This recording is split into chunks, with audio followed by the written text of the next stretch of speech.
नमस्कार। शोम रतुड़ी एनालिसिस में आपका स्वागत है। दिल्ली का पारा इस समय बहुत शून्य के आसपास चल रहा है और राजनीतिक पारा जो है उबाल मार रहा है। राजनीतिक गर्मियां इतनी है कि बिल्कुल उबल रहा है। इससे पहले मैं दिल्ली पर बात करूं, दिल्ली की राजनीति पर बात करूं, जो आने वाले चुनाव है उस पर बात करूं, उससे पहले मैं थोड़ा सा दिल्ली के बारे में आपको बताना चाहता हूं कि दिल्ली के क्या स्थिति है। दिल्ली भारत की राजधानी है, इसमें कहने की कोई जरूरत नहीं है, और एक छोटा सा राज्य है जिसके अंदर बहुत कम शक्तियां हैं।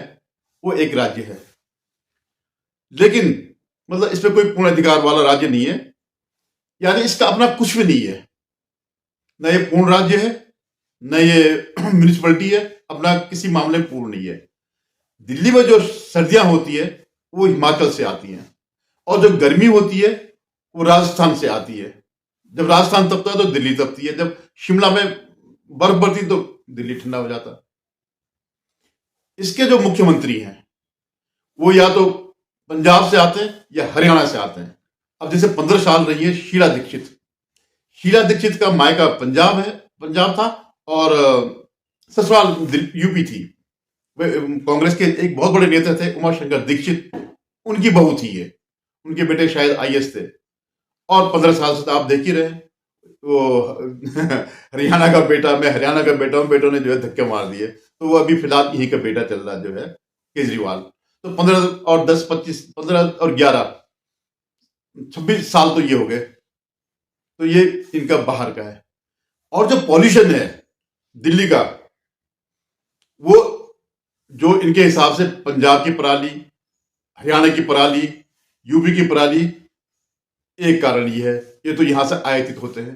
दूसरा क्या है, जो व्हीकल्स जो है जो उत्तरी भारत से दक्षिण भारत को जाते हैं वो यहीं से होकर के जाते थे। तो जो इनका प्रदूषण है वो भी एक कारण रहा है। और वो क्या है कि हालांकि इस बीच जो है नितिन गडकरी जी ने बहुत कुछ काम किया, पेरीफेरी बना दिए, साइड से निकाल दिए, ताकि जो व्हीकल हैं जो नॉर्थ से साउथ जाते हैं वो दिल्ली के बीच न गुजरे। तो उसमें काफी कंट्रोल हुआ है। हालांकि केजरीवाल से तो कोई उम्मीद नहीं थी कि कुछ करेंगे। और पॉल्यूशन का एक सबसे बड़ा कारण क्या है, आम आदमी पार्टी की बकबक बकबक, दिन रात जो बकबक जो चलती है वो भी एक पॉल्यूशन के कारण है। पूरा गूंजता रहता है दिन रात जो है कि क्या क्या ये करते हैं, क्या क्या ये बोलना चाहते हैं। करना कुछ नहीं है, लेकिन इस मामले में बहुत परफेक्ट है, बकबक करने के मामले में। और सबसे बड़ी बात, इनके जो वोटर हैं वो तो या यूपी और बिहार के हैं, या बांग्लादेशी घुसपैठी हैं, या म्यांमार से आए हुए रोहिंग्या घुसपैठी हैं, और देश के थोड़ा सा इधर उधर से, क्योंकि राजधानी है तो इधर उधर के वोटर्स हैं, जैसे केंद्रीय कर्मचारी काफी हैं, तो ये इनके वोटर्स हैं। दिल्ली वाले भी हैं जो बहुत कम है, पंजाबी और बनिया लोग हैं। तो उन बेचारों को फुर्सत ही नहीं होती है अपना काम धंधा से, क्योंकि सारे बिजनेस ऑलमोस्ट बिजनेसमैन है, तो अपने काम धंधे से फुर्सत नहीं होती है, वो निकलना नहीं चाहते। हाँ, बोल लेंगे कभी कभार जो है। तो ये इस प्रदेश की स्थिति है दिल्ली की। अगले महीने चुनाव है, संभवतः डिक्लेयर हो जाएंगे 1-2 दिन में जो है। और जो ये उबाल जो आ रहा है, पॉलिटिकल जो गर्मियां आ रही है, वो काफी हीट पे आ जाएगी, काफी उबलने वाली स्थिति में आ जाएगी। कौन जीतेगा कौन हारेगा ये अभी नहीं कहा जा सकता, क्योंकि स्थितियां बड़ी विचित्र सी है। जिसके खिलाफ पूरा एंटी इनकम्बेंसी है वो धड़ाधड़ बैटिंग कर रहा, केजरीवाल लगातार बैटिंग कर रहे हैं, और उनका प्रदूषण, जो मुंह का प्रदूषण है वो लगातार चल रहा है।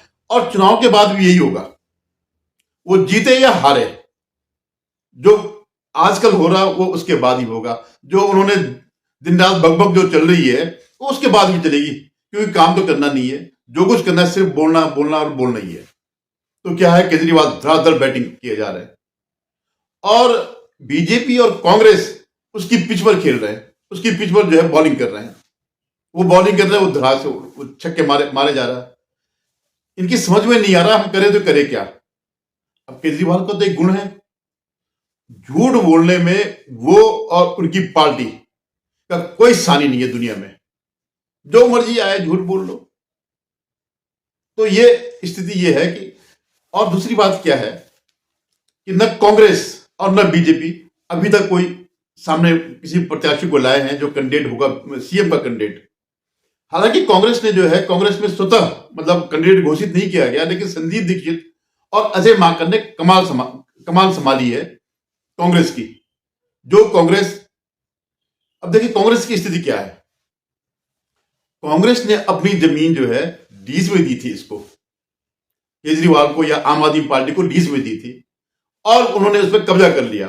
अब कांग्रेस के लिए अपनी जमीन जो है वापस पाना बड़ा मुश्किल हो रखा है। अब आप तो जानते ही हैं, जैसे देश में न्यायपालिका है ऐसे राजनीति में भी है। जैसे आपकी जमीन कब्जा अगर किसी ने कर ली है, अगर आप न्यायपालिका में गए तो आप निश्चित मान के चलिए कि 2-3 पीढ़ियां ऐसे निकल जाएंगी। ये हमारे न्यायपालिका की बड़ी खूबसूरती है, दुनिया में कहीं ऐसा नहीं मिलेगा।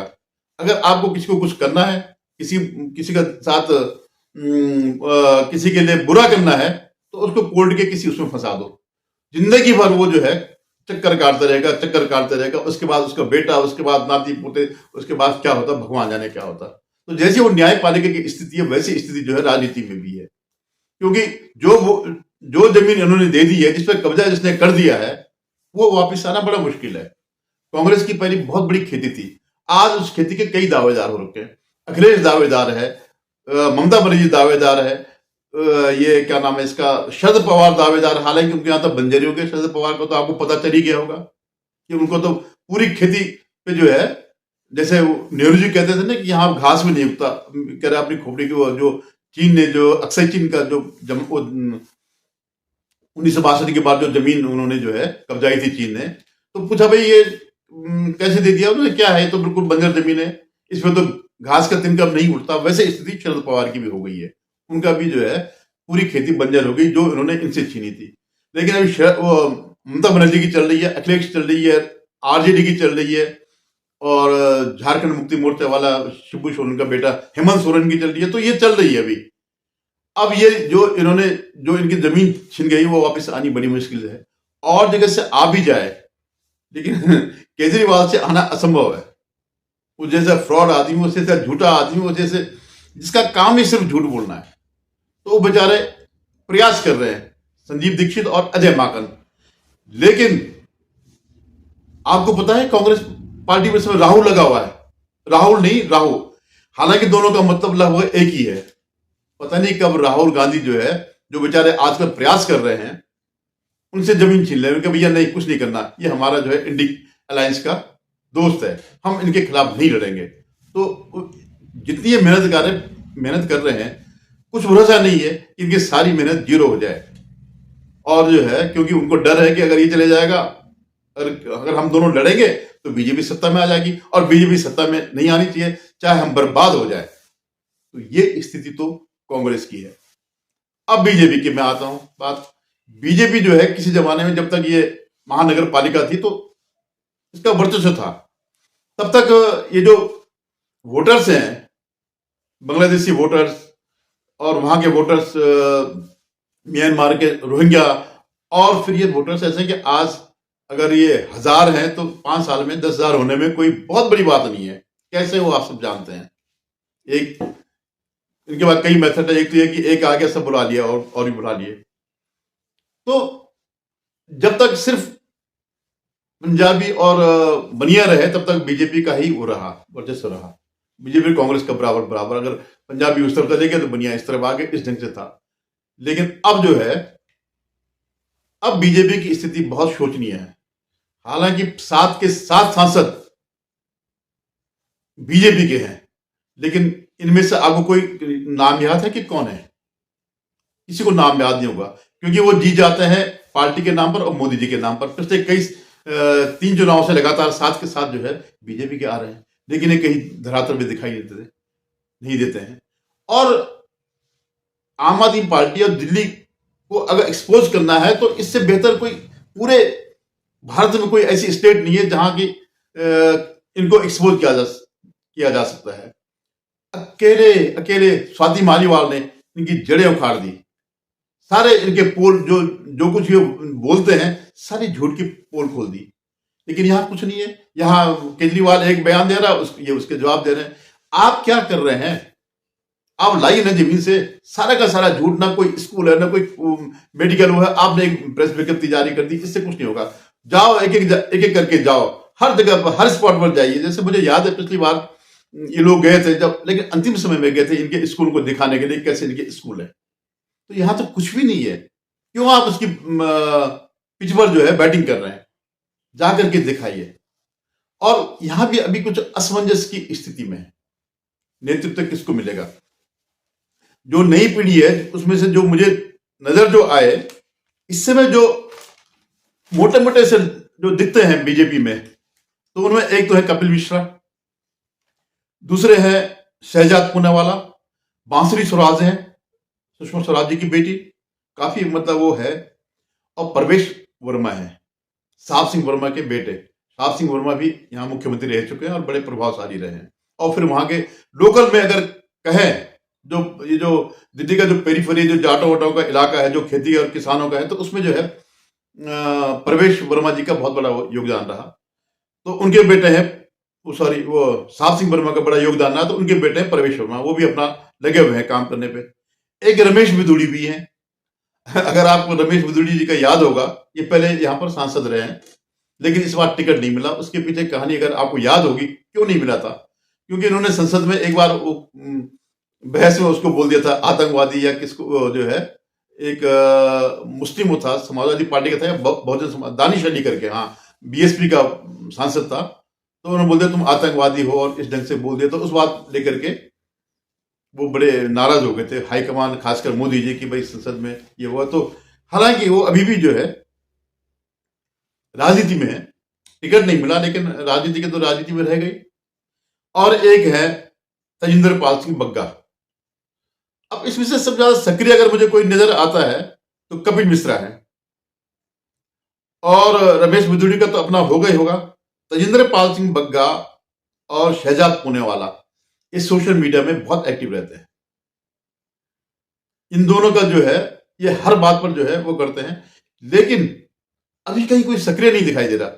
ठीक है, शहजाद पूनेवाला प्रचार की कमान संभाले हैं, शायद मतलब वो जो कर रहे हैं अच्छा काम कर रहे हैं, लेकिन वो शायद सक्रिय राजनीति वाले यानी टिकट वाली राजनीति में आते या नहीं आते हैं, लेकिन एटलीस्ट मुख्यमंत्री पद के दावेदार नहीं बन सकते हैं। एक नाम मेरे दिमाग में और आ रहा है, क्योंकि केजरीवाल जैसे आदमी को हराने के लिए उसी की तरह या तो धूर्त होना चाहिए, झूठा होना चाहिए, मक्कार होना चाहिए, या फिर इतना ईमानदार हो, इतना उसके साथ भावनात्मक लगाव हो कि जिसके साथ जनता जुड़े। अब जितने भी मैंने वो किए, वो जिनका मैंने नाम लिया, ये उतने वो नहीं है, केजरीवाल के मुकाबले नहीं है, झूठे मक्कार और इस टाइप का जो है वो लोग नहीं है। ठीक है, ये हैं लोग जो जवाब देते हैं, लेकिन इनकी एक सीमा है। और उस मतलब केजरीवाल जैसे बनना बड़ा आसान नहीं है, बहुत मुश्किल काम है। तो एक और नाम मेरे उसमें है, बहुत संभवतया जब चुनाव डिक्लेयर हो जाए तो वो नाम सामने आ सकता है, वो है नूपुर शर्मा। नूपुर शर्मा के साथ सब जानते हैं क्या हुआ। नूपुर शर्मा ने जो भी कहा था सब सही कहा था, लेकिन उसके खिलाफ सरतन से जुदा की लहर चल गई थी पूरे भारत में। और अफसोस की बात तो यह है कि जो हमारे सुप्रीम कोर्ट के जज हैं पारजीवाला जी, जो जिनके फोर फादर पारसी थे, जिनको वहां से मार भगा करके यहाँ जिन्होंने शरण ली, वो भी जो है उस पर ही दोष दे रहे थे। एनीवेज, तो मुझे लगता है अगर नूपुर शर्मा को बीजेपी उतारती है मुख्यमंत्री के रूप में, या न भी मुख्यमंत्री हो, प्रचार की कमान जो है अगर उनके हाथ में दे दे, तो बहुत संभव है ये गेम पलट जाएगा, ये बाजी पलट जाएगी, क्योंकि उसके साथ बहुत सहानुभूति है। अगर एक बार भी आप नाम आ जाएगा तो मुझे लग रहा अभी एकदम पर नहीं करेंगे, क्योंकि अंतिम क्षणों पे उतार सकते हैं।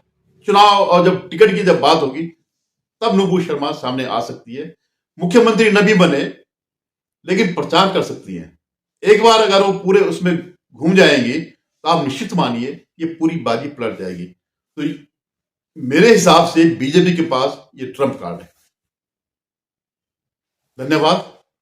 आपसे निवेदन, आप मेरे चैनल को सब्सक्राइब करिएगा, शेयर कीजिएगा और कमेंट भी करिएगा। जो मैं कह रहा हूं उस पर आप कमेंट जरूर करिएगा, क्या जो मैं कह रहा हूं वो कितना सही है। धन्यवाद।